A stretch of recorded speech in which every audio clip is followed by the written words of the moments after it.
Hello everyone, welcome to the vlog. Sidi Diwali numini aikoi leibak sin bathungna pangthokpa khwaidagi chawba kumhai ni. Happy Diwali to all. So ai mistiam tawe yumda leiragadi aikoi mau masen ise inau pisinga lagaw thabaga thoaga patara kunga tharaga manghauraga na nuaitana chagakpa adagi phauraga na harau harau sangakpa.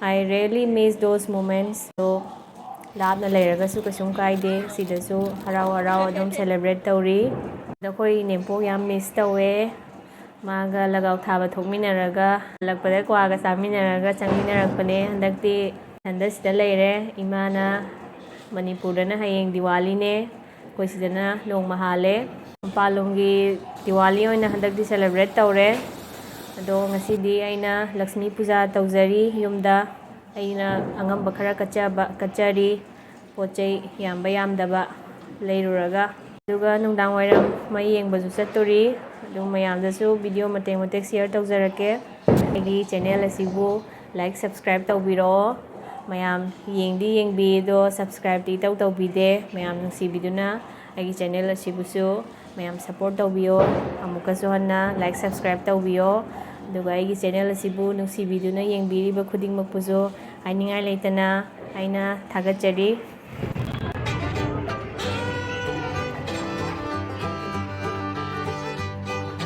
mai kaithel thole Diwali gi candle ke ka leiba thole mi syam chille lepham ga amta leite mi syam chille tawrise amna ba leiba tabane Diwali loraga chakouba ne aduduna chakouba da tainaba foundation amta leige sigaisini mayam aina puja gi damak decoration item lejarapado macha laijoi gini sanaba yade kumdaro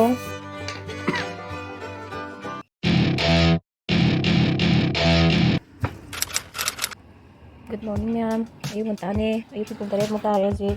Tinggang lagi program ba ni. Kampang ni am harawe. Dagyahan ba hanggang thok pa ni. Hanggang thong dalaga sa ni yun na. In view ma'am dukan sing se Diwali gi loina sem sabo loi kre hurai numidang na di am phajadoi ni ma'am. Ma'am ay horan utsurake.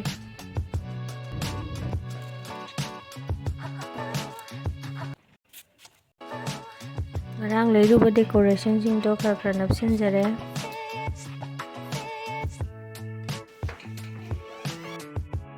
yam yengbiyo isan paje candle chako loiba ngai ne pizza gi dakat pa switching je ngai ne mai je switch yam pame mai thok doina khangdi aina ni naga rana pakhali ma di thumba je yam pame thumba je jage dani ma hai cha mamaram de thoro good yam haire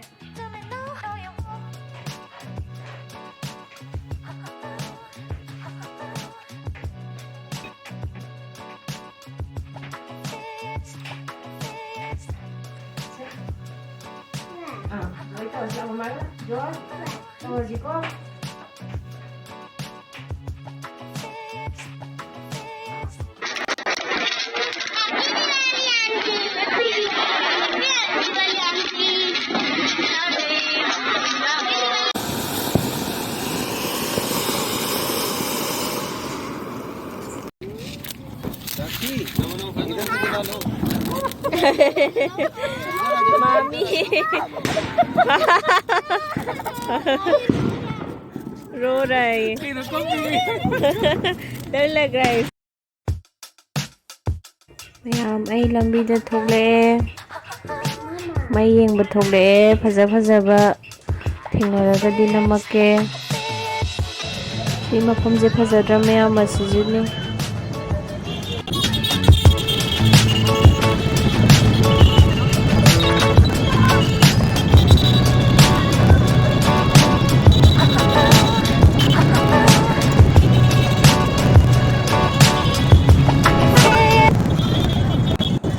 Sigi di video side loisin jarage mathangi blog ta mong thengnarasi mathangi blog sidi yam interesting hoini yam nungai ni khalle kaigina haragadi Ningol chakouba gi blog oidoine koi sida lemina sing punna Ningol chakouba pangthok kaduri ado mayam mathangi Ningol chakouba blog tamu thengnarasi good night everyone Welcome to my party, we're just getting started. A life is a dream or a nightmare scarring. Hand me a drink.